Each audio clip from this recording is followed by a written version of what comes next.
tassa Namo tassa bhagavato arahato samma sambuddhassa.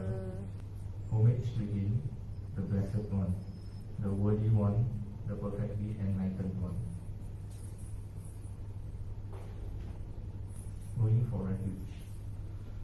Buddham saranam gacchami, Dhammam saranam Gacchami, Sangham saranam gacchami, Dutiyampi Buddham saranam gacchami, Dutiyampi Dhammam saranam gacchami, Dutiyampi Sangham saranam gacchami, Tatiyampi Buddham saranam gacchami, Tatiyampi Dhammam saranam gacchami, Tatiyampi Sangham saranam gacchami.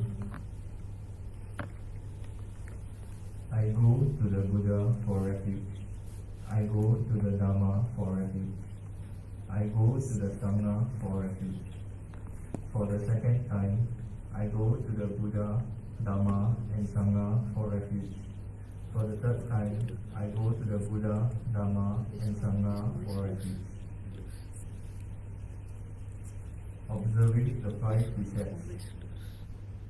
Panatipata Veramani Sikkhapadam Sammadhiyami Adinadana Veramani Sikkhapadam Sammadhiyami Kamesu Miccācara Veramani Sikkhapadam Sammadhiyami Musavada Veramani Sikkhapadam Sammadhiyami Suramiraya Majapamadatthana Veramani Sikkhapadam Sammadhiyami Imani Panca Sikkhapadani Sammadhiyami Imani Panca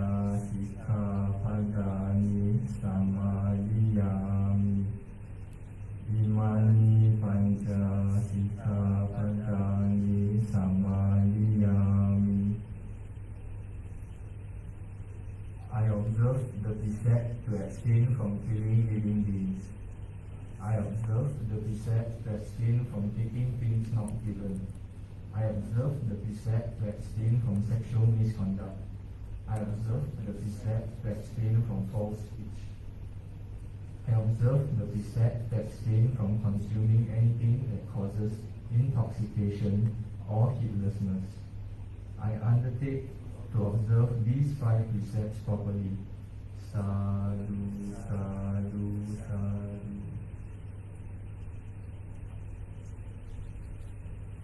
Thank you for joining us in the chanting session, and we will now be passing the time over to Dr. Karma.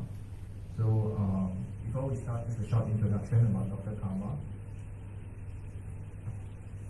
So, Dr. Karma is currently a lecturer here in our University of Nottingham Malaysia campus. She has a doctorate in Environment and Resource Studies from Mahidol University, Thailand, and she also has a master's degree in Buddhist Studies from the International Buddhist College. So, we'll now pass the time to Dr. Karma, who will lead us in the meditation section. Thank you very much. Thank you. Namo Buddhaya. Good evening. Greetings to all my brothers and sisters. I was just wondering if we have any internet issue here before we start, because it's going live but never going live. Anyone can help me, it will be fantastic. Anyone with a bit of with a bit IT savvy.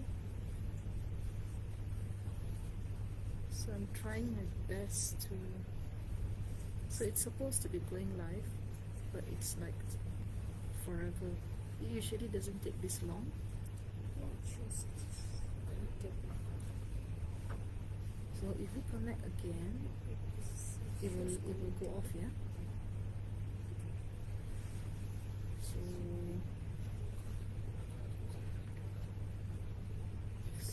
this connect maybe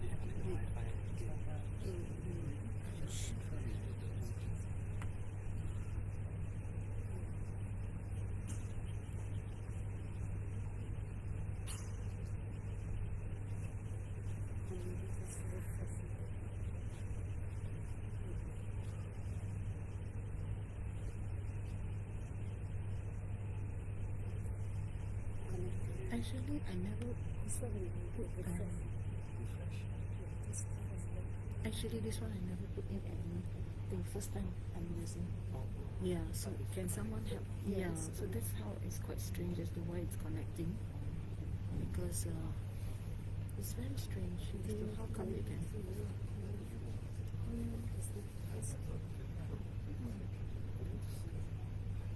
Oh, it does connect. Just give me a second. So it is coming. Yeah. So the internet is no problem. So maybe I will. Yikes. So then I got to set up the whole thing again. Yikes.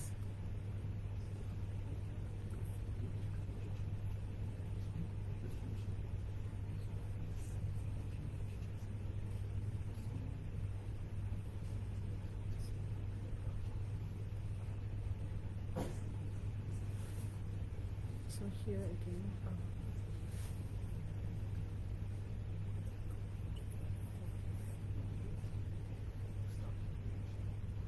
So this one again, going round and round and round. Is it some kind of is it that we cannot use YouTube in the university? YouTube.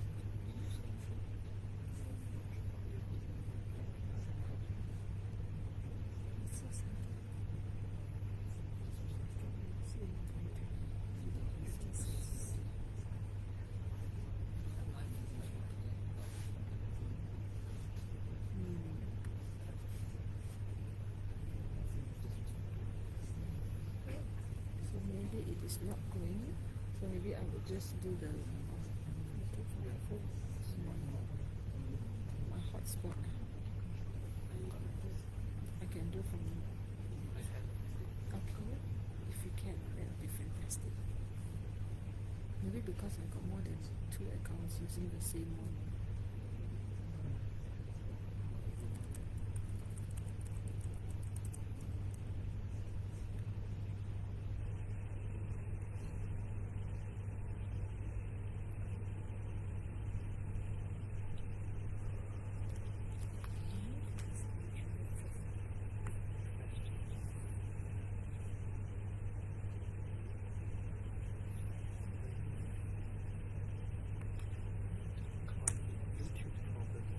Maybe it's a YouTube problem.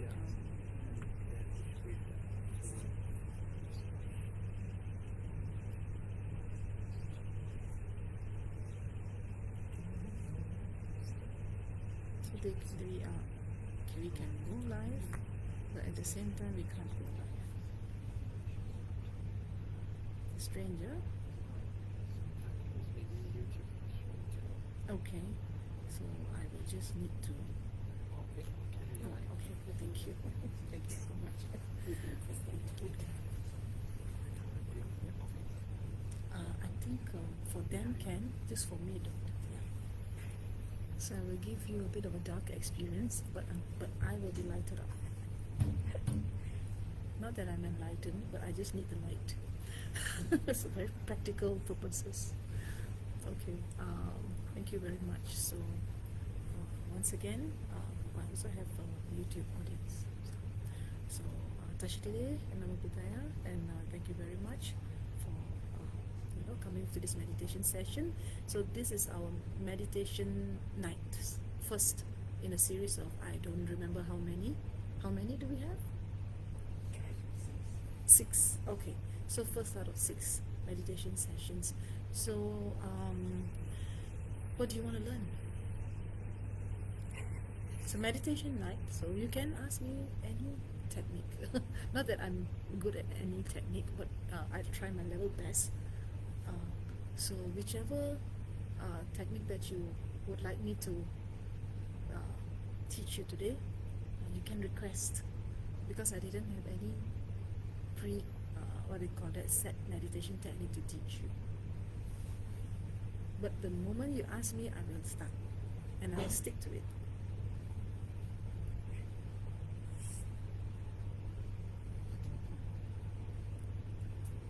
You want the simple one or the difficult one? The simple one. Beginners. Okay. So the simple one will be the breathing one. Okay, everyone? So, okay. Well, that's one. No?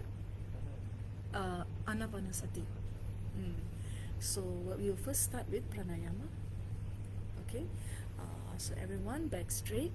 So before we do any meditation, we must always set a good motivation that we're going to do the meditation for the benefit of all living beings. So, so there may be some difficulty, some issues on YouTube. So anyway, just a second, just give me 1 second.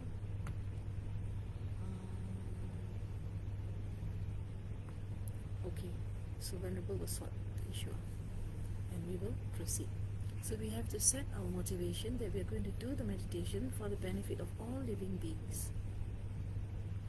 So everything that we do, from the time that we wake up until the time that we sleep, should ideally be for the greater good, for all. Check your mind and see, when you do something for yourself, how do you feel inside? And when you do something for others, how do you feel inside?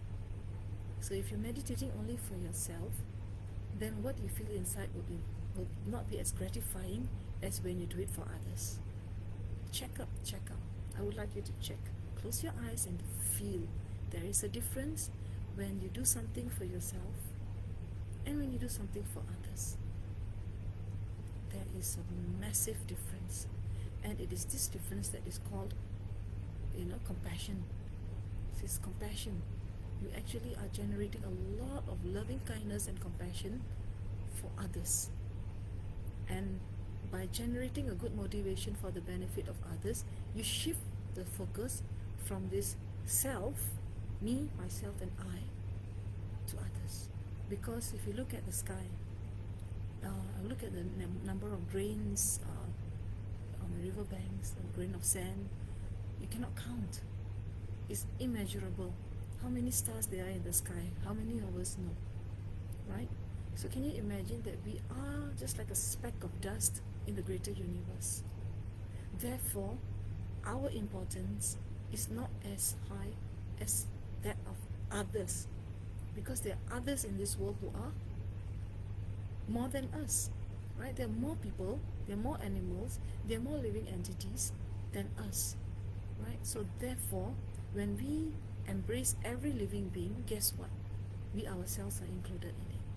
So don't think that, if I meditate for somebody else or for the greater good, I will be, excluded. That's not the case at all. You are included inside whenever you do something good for others. So you must start with this very, very important motivation. So back straight, everyone. Put a smile on your face.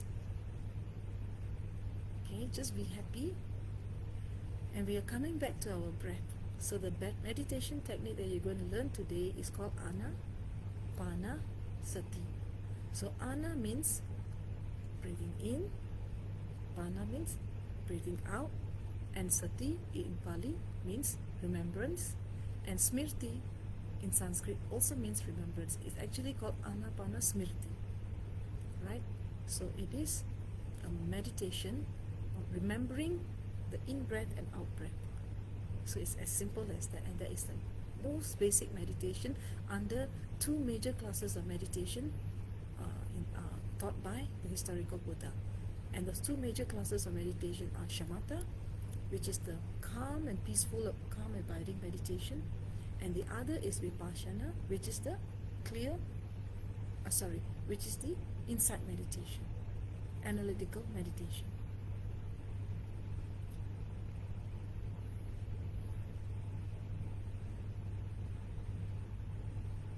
So put a smile on your face, lift your left hand and close your left nostril and breathe in through your right. And breathing in, you tell yourself, breathing in, I'm aware that I'm breathing in. And then close your right nostril, breathe out. Breathing out, you tell yourself, breathing out, I'm aware that I'm breathing out. In, out,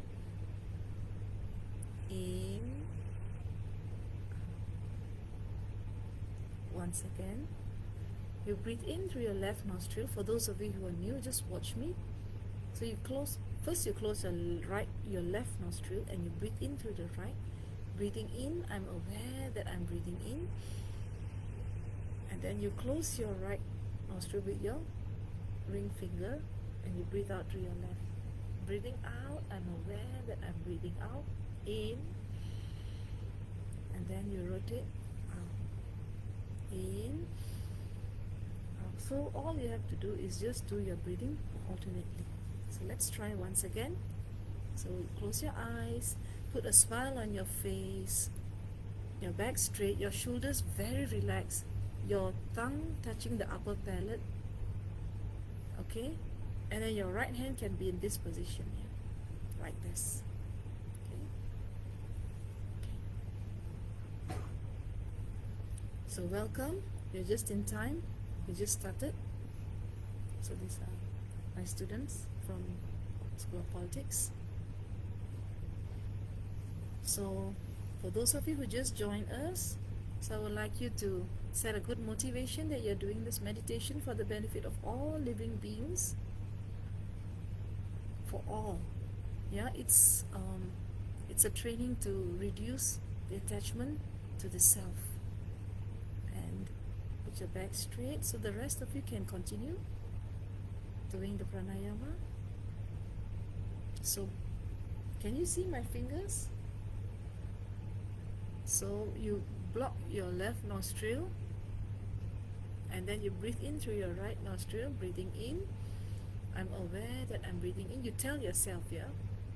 And then you close your right nostril with your ring finger and then you release the air from the other nostril. Right? Can you see?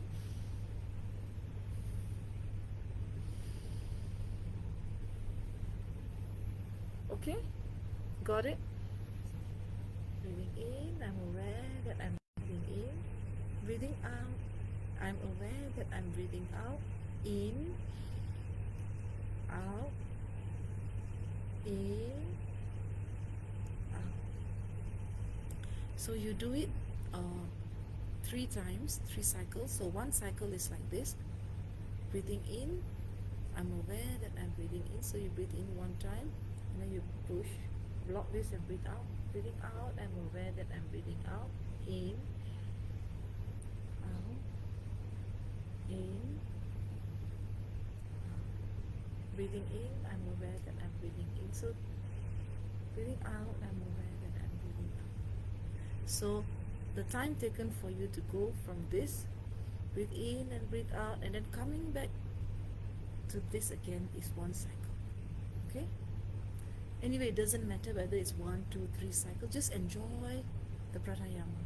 So this is called breathing exercise.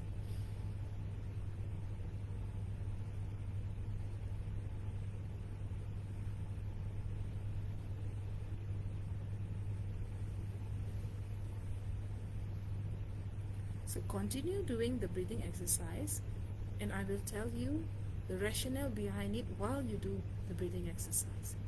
So first thing is the technique. When you do the breathing exercises, all you have to do is just focus on the in-breath and out-breath. In, out, in, out. So you tell yourself, breathing in, I'm aware that I'm breathing in. Breathing out, I'm aware that I'm breathing out. You know. So your mind is focused only on the breath. In breath, out breath. In breath, out breath. You're there like a watchman watching, like watchman watches people come in and out of the gate. You are the watchman of the gate of your nostril. So you breathe in and then you breathe out. You're solely fixated on the breathing in and breathing out to the exclusion of all external stimuli. So nothing matters at this moment except breathing in, breathing out. Breathing in, breathing out. And we are coming back to our breath, naturally enjoying our breath. So continue to do this pranayama. So pranayama means, pran means life force energy in Sanskrit. So pran, the life force energy, or chi in Chinese. So chi is a life force energy, and how it's depleted every day is when you wake up in the morning, you go to school, you go to lectures, you do your homework, you go through the day. By the time you reach back to your room, you're exhausted, you're mentally drained out. So this exercise is very important for those of us who are consistently drained out. So it replenishes your life force energy, it replenishes your mental energy through the power of breathing in and breathing out, through the power of focusing at one point and dropping everything else.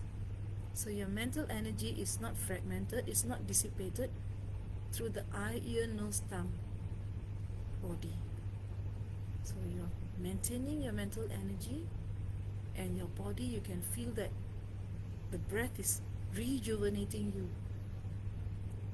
So when you feel like your battery is gone at the end of the day, or even in the beginning of the day, in the morning, you can't wake up, do pranayama.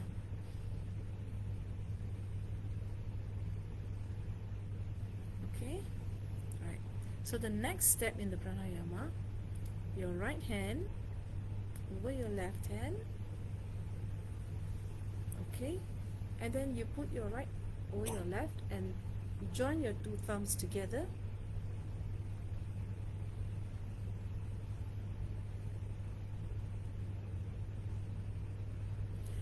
You can rest your hands on your laps, yeah? And your body is, your spine is straight, you're smiling, your shoulders are loose, not tight. You're very, very loose, yeah? Not too tight, not too loose, just somewhere in the middle. And then, now you breathe in through two nostrils, both nostrils.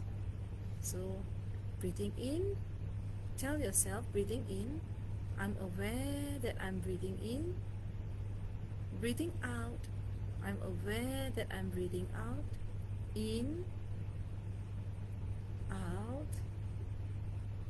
in, out. So breathing in, I'm aware that I'm breathing in. Breathing out, I'm aware that I'm breathing out. In, out, in, out. So continue breathing in and breathing out. Now I'm going to give you the rationale for this technique and how to do it also properly. So the rationale behind this technique, continue, practice. So while you're practicing, you're listening to me without losing your focus on your breath, without opening your eyes. You are going to listen to my instructions, but at the same time, try to maintain focus on your breath. Okay? So enjoy your breath is the first rule, like you're coming home. So the breath is the gateway to your inner universe, is the link between the body and the mind. So that is the reason why we are focusing on the breath, because the breath rejuvenates our body. Whatever that we think has an effect on the body, right? And whatever sensations in the body has an effect on the mind. So how do we bridge the gap between the body and the mind? It is through the breath. So when we breathe in, we have a sense of well-being, and that is what we are trying to promote here. So breathing in, we have this beautiful sense that we are coming back home and enjoy the breath. And the reason why we are coming back to the breath, because the breath has been with us since the day we were born. The day we are born, we started crying. Our doctors, our nurses beat our buttocks and we started crying. And that's a good sign. If we don't cry, something is wrong with our brain. We have injured our brain, right? So when we cry and we start to breathe, and that is the time we are considered as starting our life on this earth. And when do we stop our life on this earth? When our breath stops. So in between are this number of breaths that we are endowed with, and we are wasting it every day through being upset, being jealous, being anxious, and all. Each time we have anxiety, we are angry, the breath diminishes. Some spiritual traditions tell us that we only have a finite number of breaths, and the faster you use it up through anger, anxiety, and negative emotions, the faster we expire. So we are actually inviting our death through negative emotions, through negative mental culture. So wrong mental culture, early demise. So if you want to live long and healthy and enjoy a good life with the people that you love, and you want to see yourself through many dreams and aspirations, learn how to come back to your breath. It's very, very important. So breathing in, you tell yourself, breathing in, I'm aware that I'm breathing in. Breathing out, I'm aware that I'm breathing out. Okay? In, out. In, out. So if your mind has wandered to the past or is running away into the future, gently bring your mind back to your breath. In, if your mind is grasping at something that is outside of you, like some good smell, good sight, good taste, something like that, or a good memory, leave it. Don't entertain any thoughts that come up. Once you remember, please bring your mind back to your breath. So gently bring your mind back to your breath. Do not control, do not suppress, do not follow, do not latch onto your breath. Just follow the natural rhythm of your breathing. Don't follow your friend's breathing or my breathing. Everyone has their own rhythm. You follow your own breath. Yeah, so you enjoy. So the motivation here, the understanding here is that we have come home, we are enjoying our breath, and there's absolutely nothing else to do other than sit here and chill. Breathe in, breathe out, breathe in, breathe out. This is a different kind of chill, yeah. I know we are all, there's a third kind of a chill here, which is the cold kind, which everyone is becoming a block of ice. But what I mean is to rest in your natural space, which is inside of you. Okay? So please, those of you who just came, your right hand over your left hand, put your two thumbs together like a mountain, and breathe in. Tell yourself, I'm breathing in. Breathing out, I'm aware that I'm breathing out. In, out, in, out. Breathing in, I'm aware that I'm breathing in. Breathing out, I'm aware that I'm breathing out. In, out, in, out. So you just focus on the in-breath and out-breath, and you are glued, your mind is completely glued to your nostril. No past, no future, no like, no dislike. Just in the present moment. So please continue.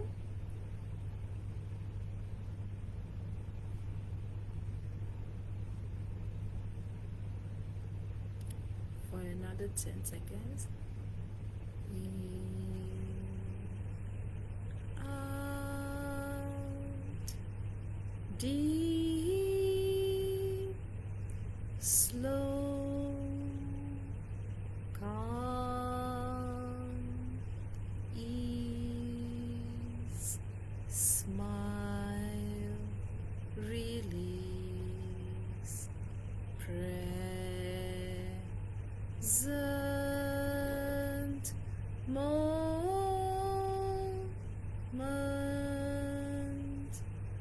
wonderful moment.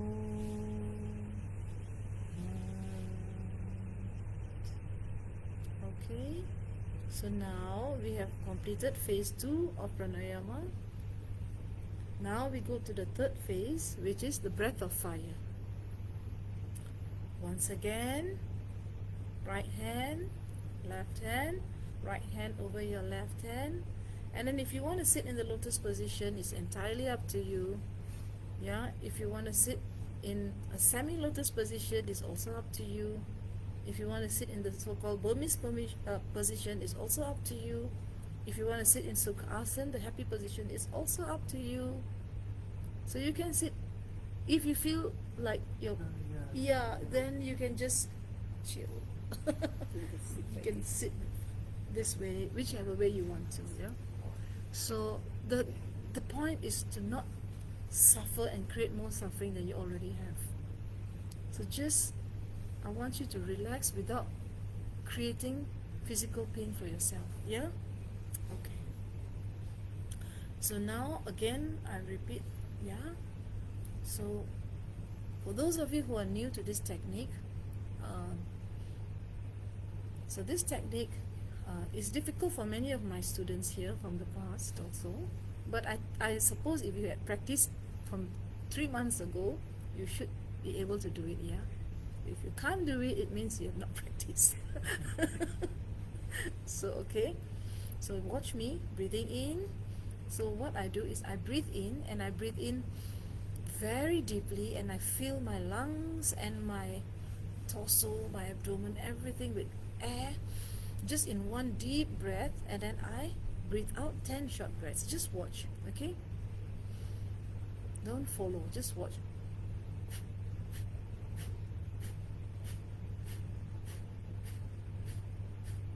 Okay? Got it? So we are not breathing out from here. We are breathing out from the diaphragm. So which means that you can feel the air pushing towards your stomach lining. One more time. Okay? This is really fun, you know. If you get it right, it's so liberating. Okay, breathe in, and then 10 times. I ration the breath out 10 times.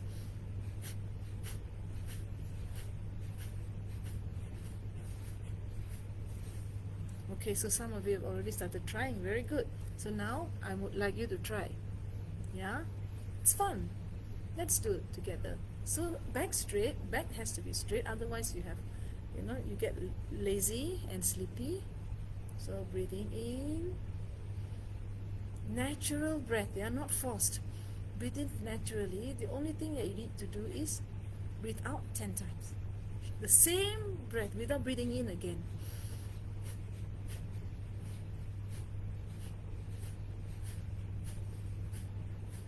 I know some of you may be turning blue. Try again. Yeah?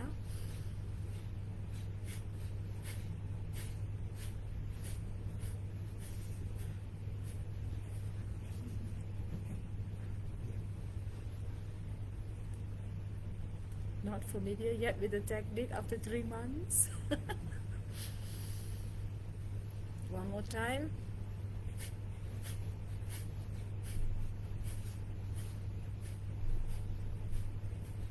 So let's not be uptight. Yeah, there's nothing to control. There's nothing to be afraid of. Nothing to be ashamed. Just relax, relax. Give your body a chance to just. So it's just like flatulence. You don't hesitate to release, right? So just make sure you don't Don't release in the wrong place. You're supposed to release from here. Okay? So breathe in. So you see how you laughed. Can you observe how you laughed? Hearty laugh. So there was a reason for me to crack that joke, is because when you laugh heartily, ho ho ho, like Santa Claus, right? So you are actually laughing from the diaphragm. So when you know how to laugh heartily, you will know how to do the breath of fire. Come on, everyone. Let's laugh. Okay? Not like that. Let's imitate Santa. Ho ho ho.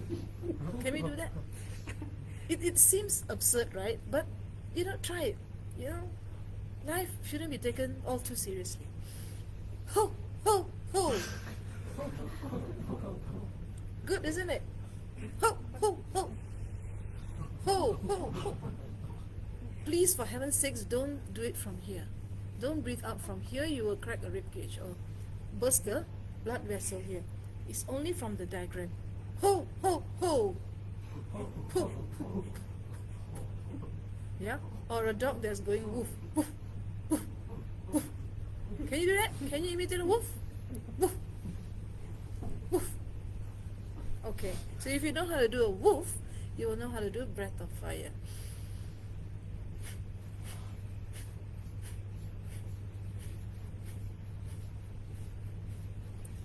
Breath of fire is doing a woof or a ho with your mouth shut.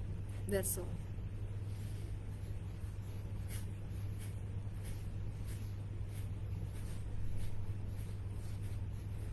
Is your stomach going up and down, up and down, up and down, up and down, right? So the more stomach fat you have, the better it is, like me.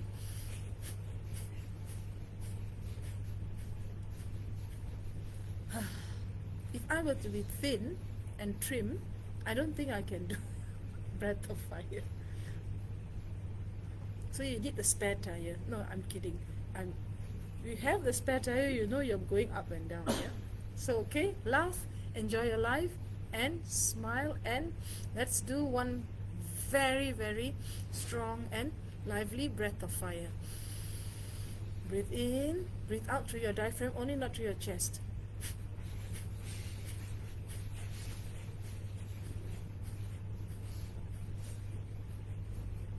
Okay?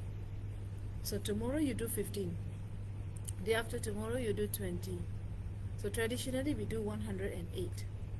So 10 is good enough? Somebody wanted to do more, I see. More is good, yeah, because you can go up to 108 in one breath. Okay? So now the grand finale for the pranayama is taking one deep breath and then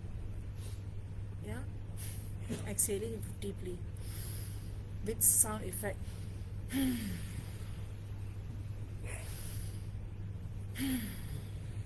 No sound?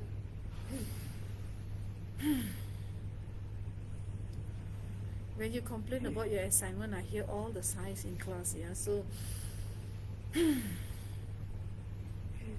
you do that? Come on.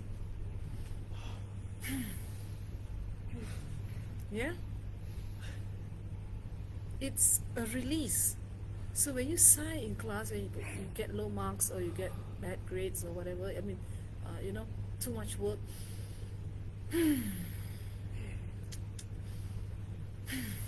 Nice.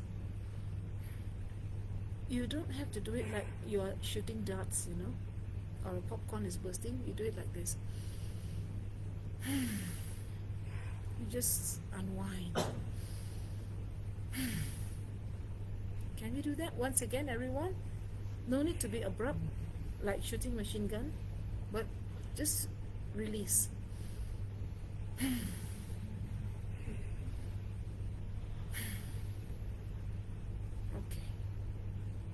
Right. So that's pranayama, part 1, 2, 3, and 4. How do you feel? Tired? Yes? Good? Feel rejuvenated? Does it have an effect on your mind? You feel calmer? Right. Very good. Yeah. So the technique of pranayama is meant to be used before meditation as a preliminary exercise, and as a preliminary exercise before you start anything in life. Before you start your day, 5 minutes on your bed, do pranayama. All it takes is 3 to 5 minutes, and you can do it before jumping out of bed to brush your teeth. So you can do pranayama, and before sleeping, so that you sleep by disconnecting. By doing pranayama, you're disconnecting the previous habitual tendencies that you have from the whole day. For example, you have come here with a different set of, different mindset, different sort of like the whole day you were conditioned to do something different than meditation. You were running around, walking around, doing this, doing that, doing this. I was lecturing, I was on my computer, so my frame of mind was very different. So I needed to do the pranayama so that my mind becomes clear, and now I've completely forgotten what I have to do for tomorrow or what I did in the past. Right? So now pranayama resets, just like you press a reset button on your car when you put petrol. You go back, you go to your tachometer and you reset it, becomes 0. Pranayama does the same thing. It resets your mind, you become fresh, so that you cut the connection between the past and the future. So pranayama actually helps you to settle your mind in the present moment. So which means that your mind full of thoughts, where did the thoughts go? Still many thoughts? Many thoughts still? Before pranayama more or after pranayama more? Not many, right? Quite at peace.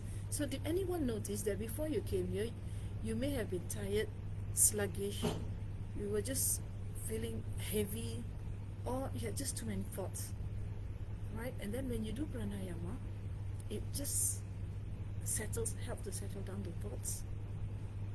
So which means that all the mental chatter is now settled, and what you have is just clear mind. Like if I hold a glass now, and the glass has sand in it, and if I were to do it like this, that's how our minds are. Every day our minds, the sand represents our thought, and the water represents our clear mind, which is our true nature. The true nature of mind is as clear and bright as the sky on a bright morning, clear blue sky, right? And then you see the clouds coming in. So the clouds coming in is like all your thoughts, So now the clear water, it reflects your actual mind. And the grain of sand, imagine, you need to imagine, yeah? The grain of sand are your thoughts. So every day your mind is like this, from one to another, one class to another, one incident to another. Okay. So like this. So once you put it down, what happens?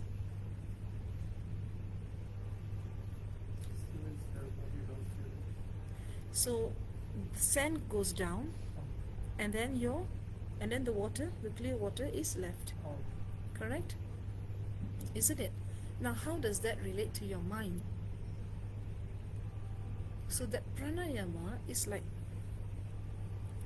putting the bottle down and then letting your mind calm down, the mental chatter goes down, and then what is left is your true nature of mind, which is the clear mind.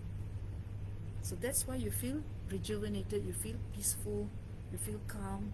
There is a disconnect between what you did just before coming here, and there's no worry about what you're going to do in the future. Pranayama lets you settle down in the present moment, and that's why it's so important, because pranayama is the precursor for anapanasati. Anapanasati, the mindfulness of breathing in and breathing out, is a technique that we're going to learn today, and I'm going to teach it to you right. Okay, so let's start. So it's a 2,500-year-old technique. In fact, it is even more. Actually, the historical Buddha learned it from Brahmanism. So this technique has been around for more than 5,000 years. But the instructions given specifically by me now is 2,600 years old, right? So everyone, breathe, smile. Always keep your back straight, but never tensed. Your palate touching your tongue touching the upper palate. Your eyes, you can close it or you can look 3 feet in front of you. Your right hand over your left hand, and then your leg in the most comfortable posture. Right, so if you would like to come this side, it's also okay. Right, it's fine, yeah, just so that you can get a better visual. So most important thing is think of the breath as your best friend. Now, how many of us have if we wake up in the morning, we are so eager to look at our breath. Oh, breath, hi breath, thanks for being with me. If you're not with me, I would probably not be here, I'll be dead. How many of you actually, in the morning ever think about, oh, I'm alive, I'm breathing, thank you very much, I have another day, because the difference between living and dying is one breath goes in and the breath never comes out again. Right? It just goes in and then after that, gone. So can you imagine how important the breath is? If the breath is not important, will you be here? Right. Now, how many of us can say that you remember your breath every day? How many of you remembered your breath yesterday? How many of us remembered our breath last month? How many of us remembered our breath this year? Last year? 5 years ago? 10 years ago? Ever? Never? How many of us never look at our breath at all? It's just taken for granted. We are living and that's fine. It's just like driving a car. You don't say that I am driving a car. You just drive if you're good at it. Or if you're cycling a bicycle, you don't tell yourself I'm cycling a bicycle. You just cycle. You eat when you eat. You're not saying that, oh, I'm eating. Wow, that's great. No, we just eat, right?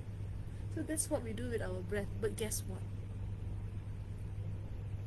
The historical Buddha taught us mindfulness means when you're eating, you actually really have to say, oh wow, I'm actually eating.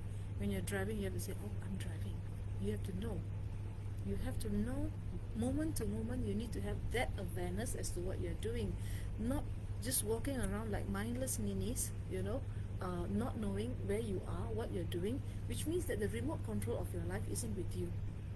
You are on autopilot mode. So suppose you're on autopilot mode and suddenly you set it at the wrong mode and then there's a mountain that you're going to hit the mountain. And if you're not aware, you'll hit the mountain. So isn't that why we are always hitting snags in our lives? Because we are on autopilot mode. We never question all those simple things in life. We don't feel our legs on the floor. We don't feel our steps when we are walking. We don't feel our body touching the cushion. Do you feel? Did you realize? Did you notice that? Oh, there is the sensation of I'm sitting on a cushion. Do you feel that? And when you eat, do you feel that you are eating? Do you actually really appreciate the fact that the food is in your mouth and this is how it tastes like? Or you just gobble it down? Or everything is just taken for granted. So where there is no mindfulness, there can never be a present moment. And where there is no present moment, there cannot be true happiness. So the present moment is the only moment that we are truly alive. And Anapanasati actually is nothing like spectacular.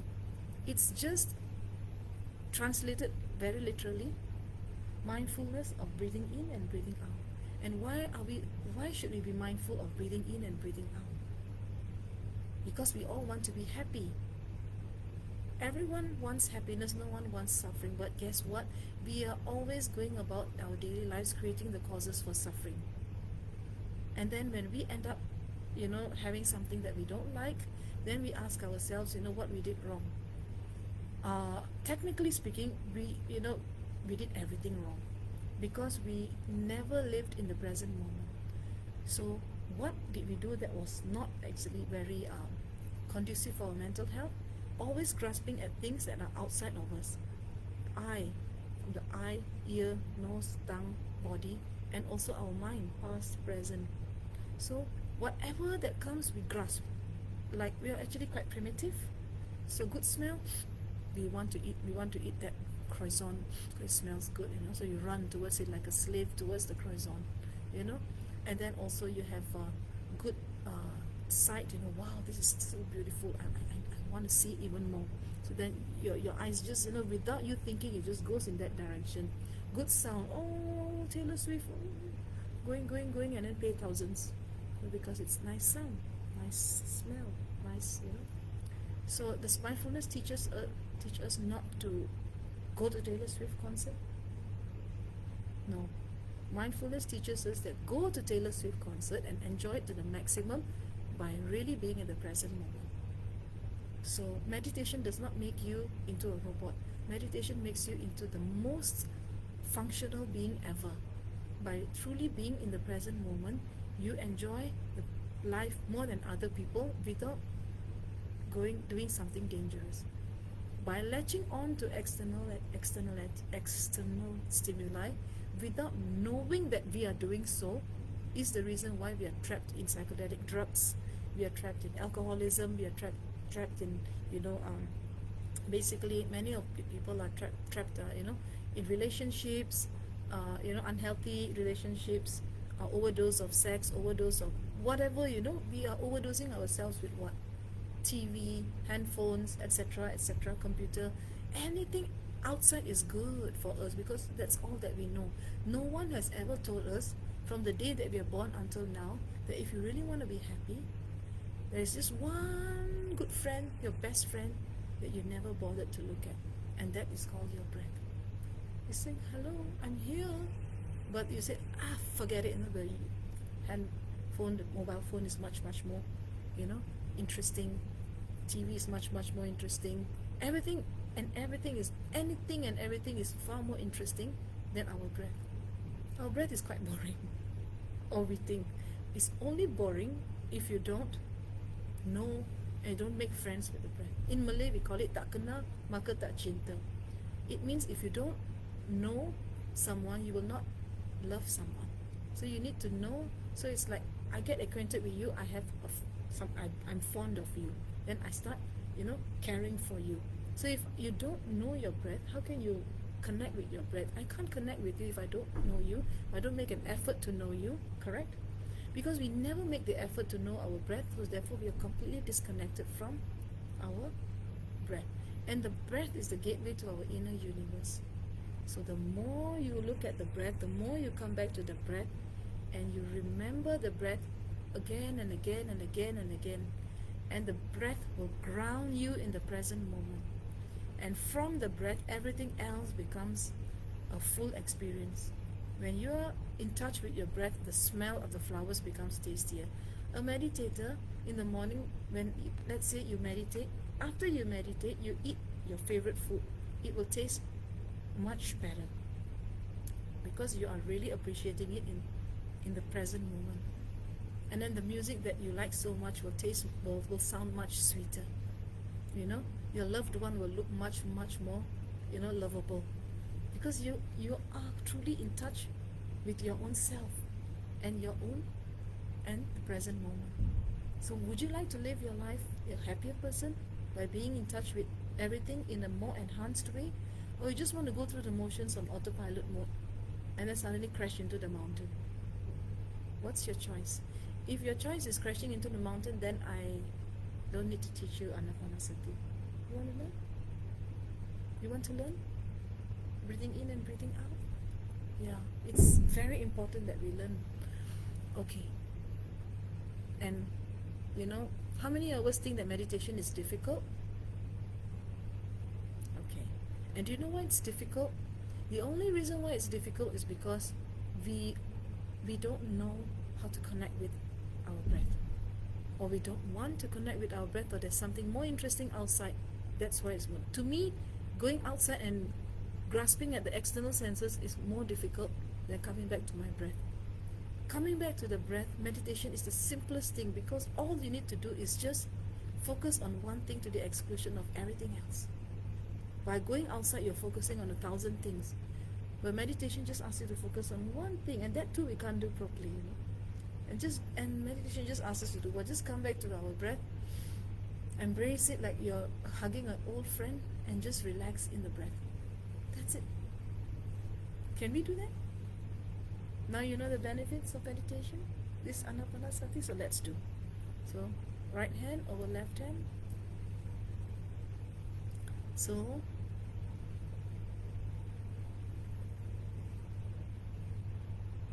tell your breath, my dear breath, my friend from the day I was born and who will be with me till the day I die. I've neglected you for so long. You have been there with me throughout my infancy, throughout my childhood, throughout my adolescence, throughout my adult life, my whole life, in every moment of my life, happy and unhappy moments, all the life's challenges, my entire schooling and university life. You have been with me, but it is me, through my ignorance, I have never ever valued you. It's a best friend who is crying because the friend has left him or her. Can you imagine if you are the breath and your best friend leaves you for 10 years, 20 years, 30 years, 100 years even, and dies in vain without ever having looked at you? How disappointed you will feel. So now you look at the breath and have a deep sense of gratitude. Breath, I finally acknowledge your presence, and I thank you from the bottom of my heart, because if you're not here, neither will I be. I will not be here if you're not here. So therefore, have this deep sense of gratitude and reconnection with your breath. And no one can take the breath away from you unless they harm your physical body. So now, while your physical body is still functioning, the only person that can take the breath away from you is you. And that's what you have done your whole life. Neglected your breath. So reconnect with your breath. Feel its texture. Feel how it is. When you breathe, feel the wind going in and going out. In and out. Okay? So now tell yourself, breathing in, I'm aware that I'm breathing in. Breathing out, I'm aware that I'm breathing out. In, in, out. It's like you're coming back to your best friend, long lost friend. How happy you feel. So now have that sense of joy. I finally found my long lost buddy, and I want to give you a bear hug by focusing only on you, no one else but you. So breathing in, I'm aware that I'm breathing in. Breathing out, I'm aware that I'm breathing out. In, out, in, out. Breathing in, I'm aware that I'm breathing in.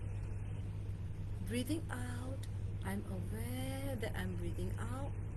In, out, in, out. So continue your focus, breathing in and breathing out. Follow the natural rhythm of your body.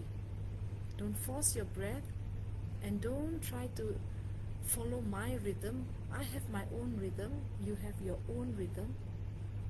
The breath must not be forced, and you must just sit back, relax and enjoy. That's the technique. Don't worry whether you're doing it right. Don't expect anything. Don't expect peace. Don't expect anything, and don't worry whether it's right or wrong. How can anything be wrong when you're just looking at your best friend? You're connecting with your best friend can never be wrong.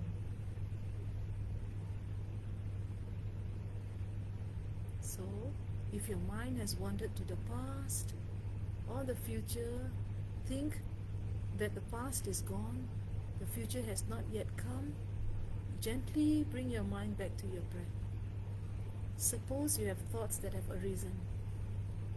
So let go of all those thoughts, don't worry, just gently bring your mind back to your breath. It's like a monkey. Your monkey mind is going in all different directions.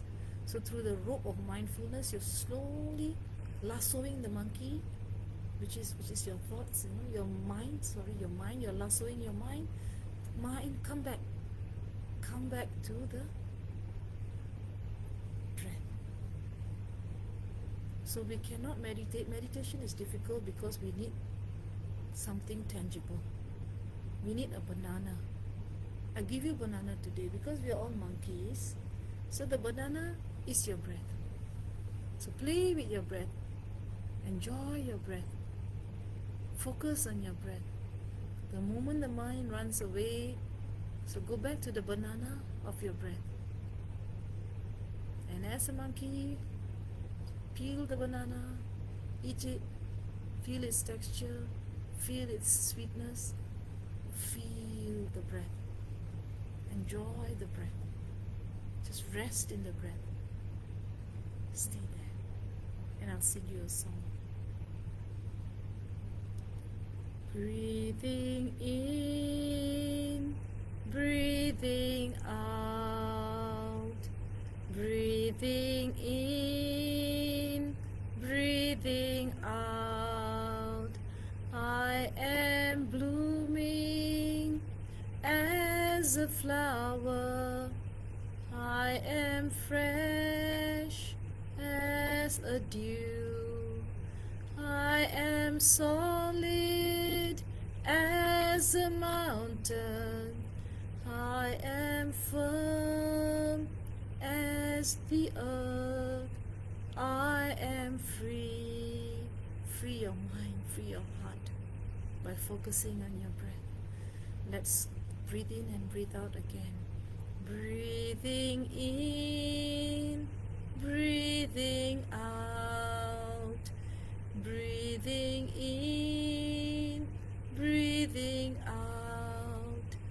I am water reflecting what is real, what is true. And I feel there is space deep inside of me. I am free. I am free. I am free. Truly, only true freedom that you have is when you drop all external stimuli and focus and come home up to your breath. Relax in the natural space of your mind. There's nothing to do, nowhere to go. Happiness is here and now. So breathe in and breathe out. Breathing in, you're aware that you're breathing in. Breathing out, you're aware that you're breathing out. If you're sleepy, just visualize something which is a bright light. Or if you're very miserable, dull, visualize a bright light. Or if you're restless, visualize a dark ball in your mind. Learn to find that balance, that harmony. So breathe in and out. We are still doing the practice, so don't stop. Continue. If your mind has wandered to the past or has gone to the future, gently bring your mind back to the breath. And then you can, stretch your legs if you want to. And then again, come back to or else you can sit on a chair if it is very difficult for you. So let's try again. Breathe in. I'm aware that I'm breathing in. Breathing out. I'm aware that I'm breathing out. In. Out. In. So happiness that you're searching for through external stimuli, the happiness that you find through breathing in and breathing out is much greater. Only if you care to experience it. Happiness is here and now. I have dropped my worries. Nowhere to go, nothing to do. No longer in a hurry. Happiness is here and now. I have dropped my worries. Somewhere to go, something to do, but I don't need to hurry.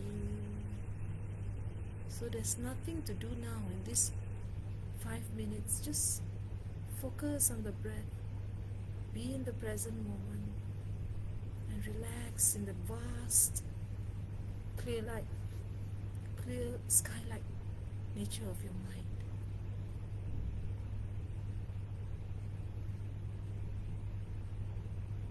Breathing in, you know you're breathing in. Breathing out, you know that you're breathing out. In.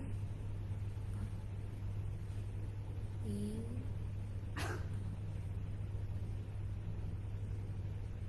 Okay, so now open your eyes and then put your palms together and put the warmth on your eyes, and you can ask me questions. Q&A time.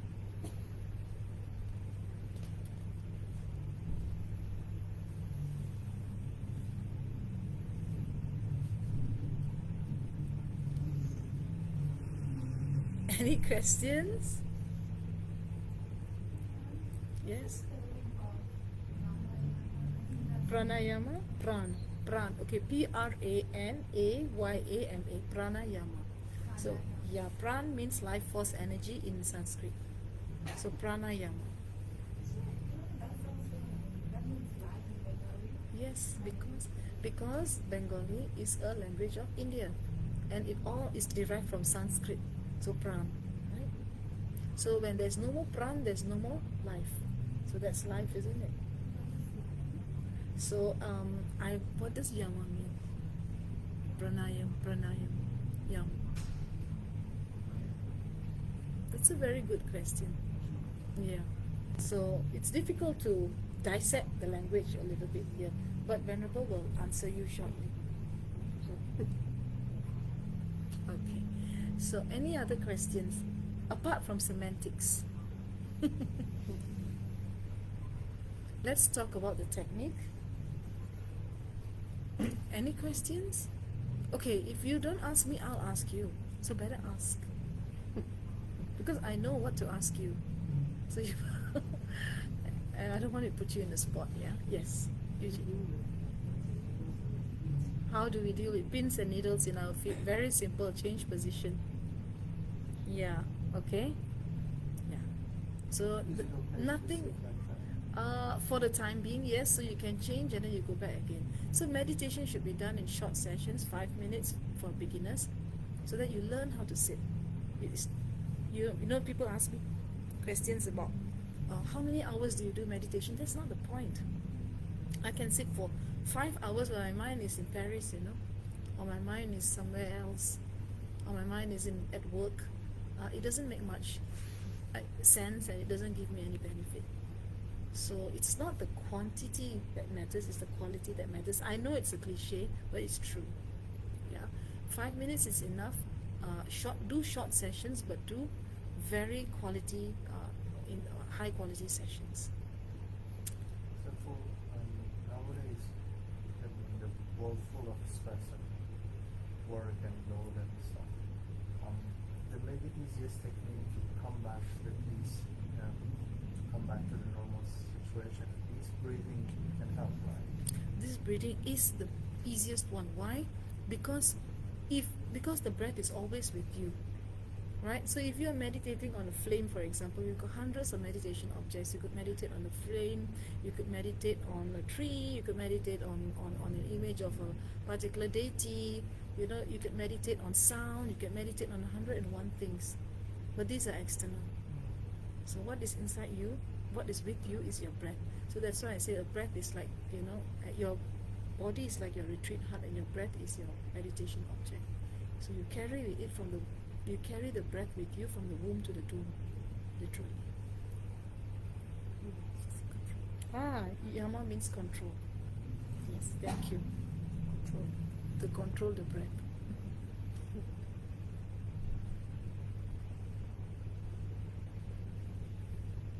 Any other questions? You wanted to ask me something? My question was like, how can we incorporate this in our daily life? Okay, very simple. So in your daily life, first thing you do, you have to wake up in the morning. Before you jump and brush your teeth, try to do pranayama. Why? Because you are carrying a frame of mind which may or may not have rested very well at night. So if you're the type that cannot get good sleep at night, pranayama will help to rebalance your energy at that time, and then you get up fresh, right? Even that 5 minutes will make you fresher. Yeah. But if you wake up very fresh, it can still make you even fresher. That's one benefit.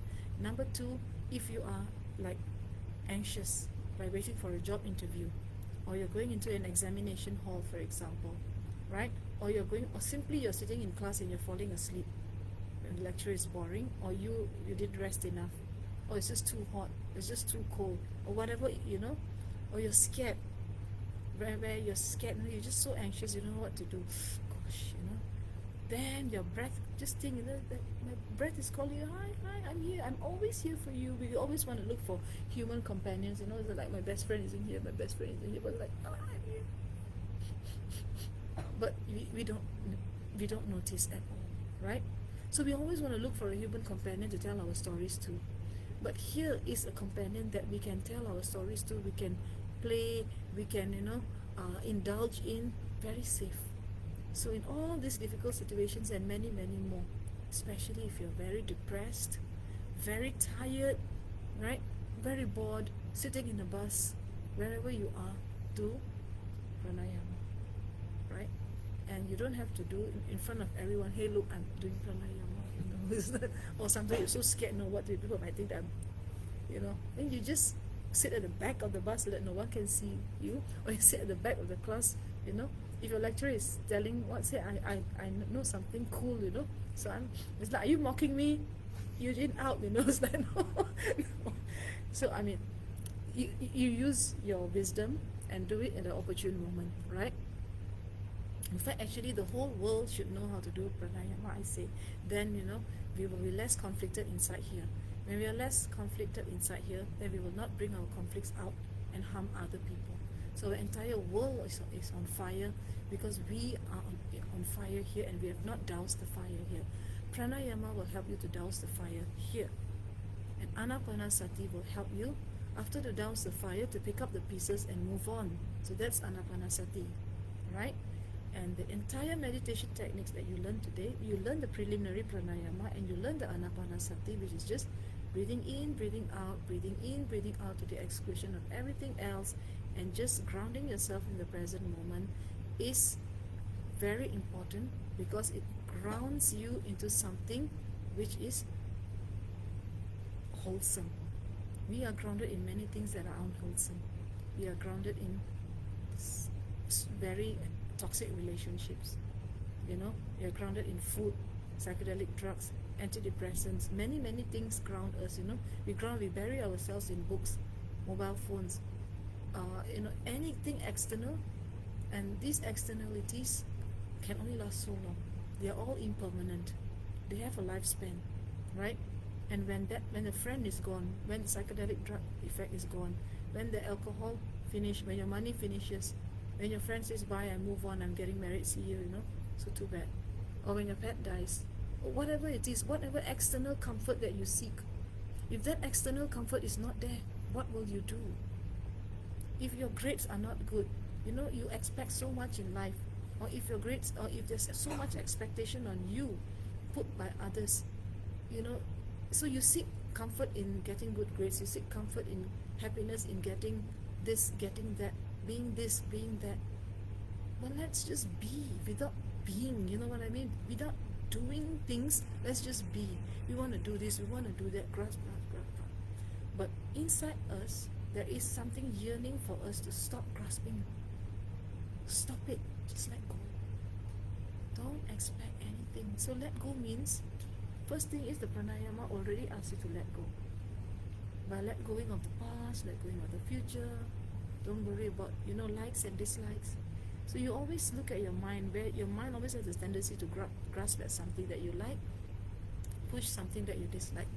So we are very primitive. We are actually, our entire existence can be summarized in 4 things. Past, future, like, dislike. And we are running around like hamsters, over and over again, up and down, don't know for what. So we think that we know what we are here for.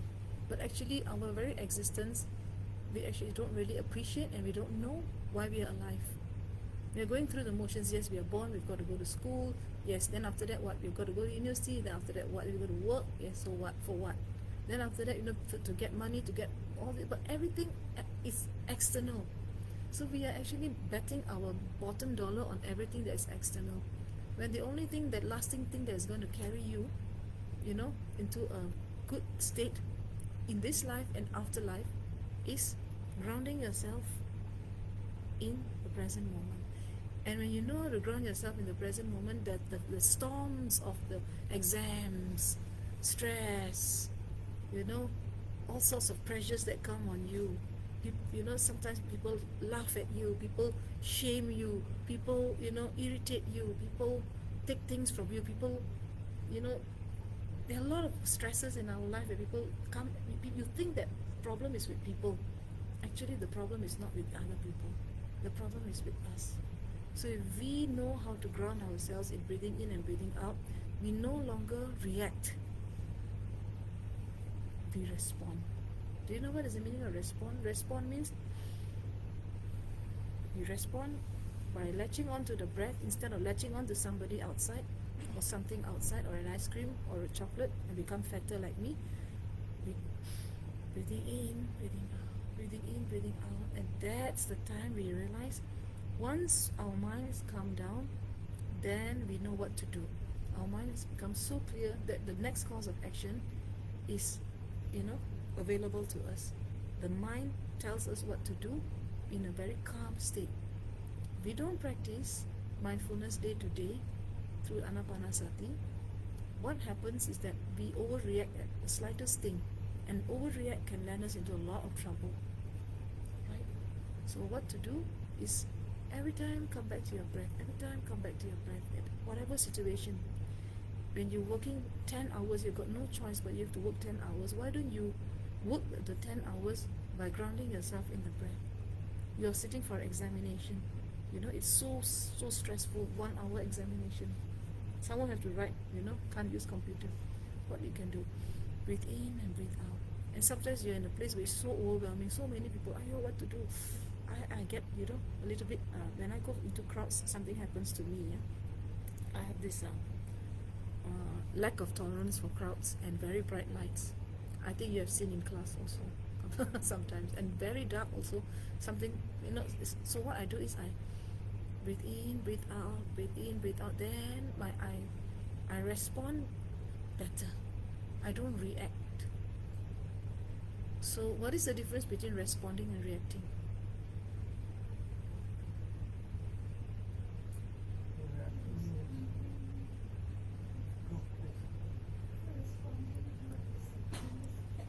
Yeah. And then you are accepting the situation in a more informed way. And how can you become so calm and so informed? Is because you're always practicing coming back to your breath. Your breath is like that, the SOS that saves you. Wait, don't do something stupid. Before you do something stupid, come and see me. So the breath says, come and see me first. Make an appointment to see me every morning, and I'll tell you what to do. So then you go back to your breath and do pranayama. Then the pranayama tells you, or then after that do anapanasati, and then the breath tells you, okay, now your mind is clear, you're calm, okay, now go about doing your daily routine. And then after that, suddenly you land into trouble, your breath says, excuse me, meet me again please, urgent, like now. So then after that, okay, now I can release you back into the world, like that. Yeah, so we don't become a menace to ourselves and a menace to others. So we ground ourselves, and we don't, become hysterical, paranoid, and we become so in touch with ourselves and our feelings that we become very kind people, and we become more empathetic people, because we know what's going on inside here. The moment you start looking at your breath, the entire body will reveal itself, the entire mind will reveal itself, the whole process, that the inner universe will reveal itself. So this is just the first class that we have next week. So I think I can have one more question, because there's just so much more to explore. It's just the first day. Any questions before we end? We actually have until 8:45 until Q&A, right? For Q&A. So I would like to encourage you to talk to me about difficulties, issues that you face during meditation. That's more important. You already know the benefits. And next week, as you go deeper and deeper, you will know more and more the benefits. And it's nothing to do with supernatural. We are not calling any celestial beings here. Or it's nothing to do with Buddhism. It's nothing to, there is no religious label on your breath. So what the historical Buddha taught is the science of mind.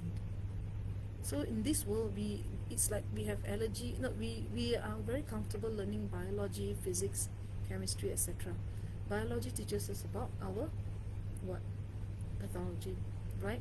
Chemistry teaches us about the way chemicals and certain components in nature react with one another, and also of course created whatever that we create, also how they react with one another and what they produce, and that's phenomena. That's understanding phenomena. Physics also, right? It describes phenomena, and we learn the phenomena through experiments, right? But suddenly when somebody tells you to meditate, oh, that's Buddhism. That's not Buddhism. There is no ism in understanding your mind, because meditation is going into the laboratory of your mind in order to understand a phenomena which is intangible. Physics, we have tangible, intangible phenomena. Chemistry, we have tangible phenomena. Biology, we have tangible phenomena, and we look at it under the electron microscope, or we have experiments to validate the phenomenon, whether it exists or not. For example, a very cliched example will be Newton and his apple. That's how he found gravity, right? Right, the apple fell from the tree, and he found that, oh, there's gravity. Oh, that's fine. How did the apple fall from the tree? So then everyone talks about external, right? So no one ever teaches you how to look at your own mind and explain to you how to conduct experiments in the laboratory of your own mind. And this is what the historical Buddha actually taught us, very step by step. He said he never set out to have any particular religion or whatsoever. It so happened that people like me started, wearing robes. No, just kidding. He just wanted people to, the robes is actually somebody who works in the laboratory of your own mind. That is the meaning of the robe. The robe is those people who want to dedicate their entire lives to understanding what's the inner workings of their own mind. And therefore, so that people don't come and invite us to movies, so we wear robes so that, okay, no, you cannot touch us for movies and anything superficial, something like that, yeah? So it's not to say that we are holier than thou or clerics, so we have to conduct this and that, and then we become holier than thou. Nothing of that sort, yeah? So a person with a robe who is sitting in front of you, a Buddhist nun or a monk or whoever it is that comes and sits in front of you, is not trying to teach you Buddhism. It's trying to teach you how your mind works. And I myself am trying to understand how my mind works. And that is the essence of meditation. Just to know how your mind works. And now, because you have not seen your mind, you have not even seen your breath, how can you see your mind? Because all of you said that in the entire lifetime, none of you have ever actually really gone back to your breath. and the breath is the gateway to your inner universe. The inner universe, aka mind and in its associated phenomena that is within you, right?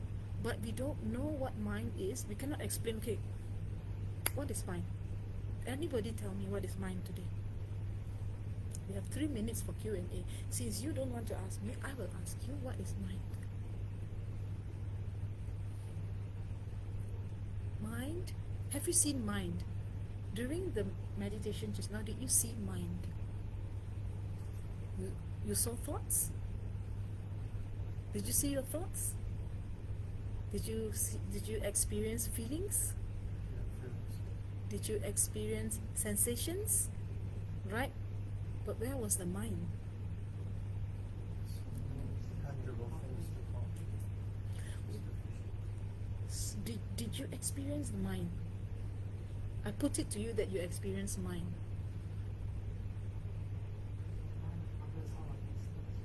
The mind is the underlying energy that experience all these things, that directly knows what it is. Right? You have the subtle mind, you have the gross mind.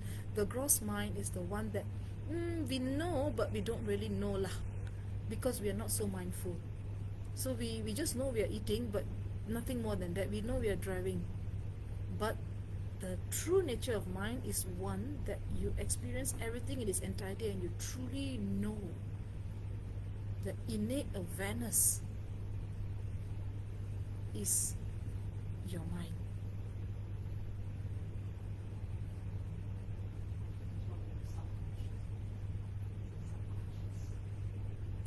I'm very conscious now.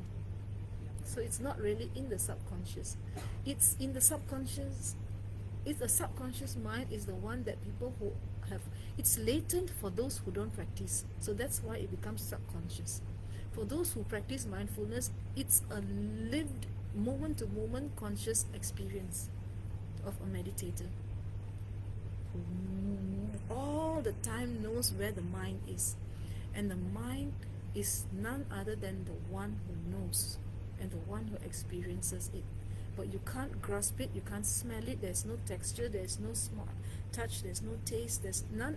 It doesn't belong to the realm of the five senses, so that's why it's not attractive enough for us to come back to. So that's why I said we are primitive. Because we are so primitive, we only want to grasp at something tangible because it's easy, it's convenient, it's comforting.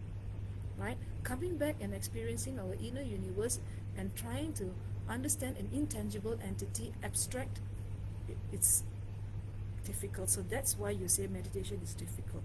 I say it's easy because the moment you breathe in, breathe out, you connect with your breath, you become one with your breath, and at that time there's no past, no future, no thoughts. In the realm of no thoughts, but pure awareness, that's where the mind manifests in its entirety. And that's where you are at your heightened sense of awareness, and that's the time you are a really fully functioning human being. Before that, we are just semi-functioning on autopilot mode. Somebody else is having our control. We are being, it's like puppets on a string, and we are all, and where are the puppets running to? Good sound, good smell, good taste, good touch, good past, future, like, dislike, that's all. So going round, round, round, and no wonder we are fettered. No wonder we are miserable. No wonder we lack mental energy. So if you learn how to focus on one thing at one particular time, to the exclusion of everything else, and just relax in the natural space of your own mind, and that is the laboratory of your mind, then slowly in future classes I will tell you what your mind will reveal to you, because your mind is the most powerful entity in this universe, because everything in this world is conjured up by our minds, including the A-bomb, including the university, the carpet, the computers, whatever you see has come from somebody's mind. So mind is super powerful. It's just a matter of harnessing the power of your mind to excel in your studies, to be if you already are an A student, a star student for example, you will become an A++ student. Yeah. So if you're a student who is F, if you're more in touch with your inner self, the F will become a D, a E, a D, or whatever it is, I'm not talking only about grades, I'm talking about the experience, the quality of your life will increase. Why? Because you are focused. A person with an F who gets an F is not focused. That's why the person gets F. And we are all basically flunk F in our daily lives. We actually, as human beings, I would give all of us a grade F. Because a grade F means somebody who's always going outside. 90%, if I give you marks lah, if more than 50% of the time our minds are going outside, that means we flunk. So the borderline pass is 50-50. 40%, you say only 40% of my time is going outside. 60% of my time I'm actually in touch with my own breath, and I'm in the present moment. Then you will say, then I give you 60% of merit. 70% of your time you are in the present moment. I'm not saying you're sitting on the cushion while you're fully functioning, walking, sitting, sleeping, doing your job, etc. 70% of your time you truly are in the present moment. That means you know moment to moment what you're doing. I'm walking, I'm feeling this I'm feeling the sand that I'm walking on. I feel my shoes, I feel my cushion. I eat and I know exactly the taste, texture, everything. 70% of your time you're a distinction student already. So how many of us are distinction students in the realm of life? So we are academics, but we are not good life students, right? Right? So how many of us flunk? So you want to keep on flunking, or would you like to pass? So I put it to you that after 6 meditation sessions, you get a borderline pass somewhere, if you practice 50-50.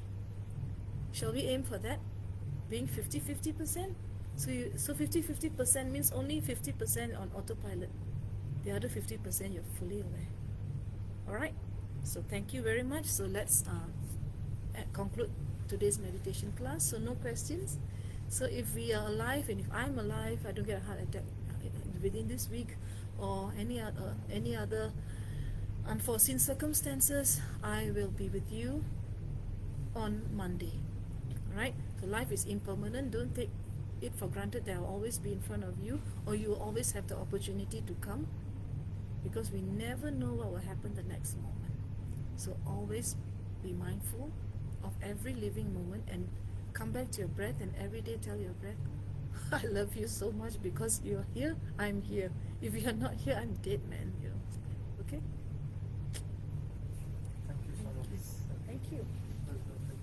So I pass it back to the organizers with much gratitude for the opportunity that you have given me today to share mind training techniques, aka meditation. Yeah, thank you.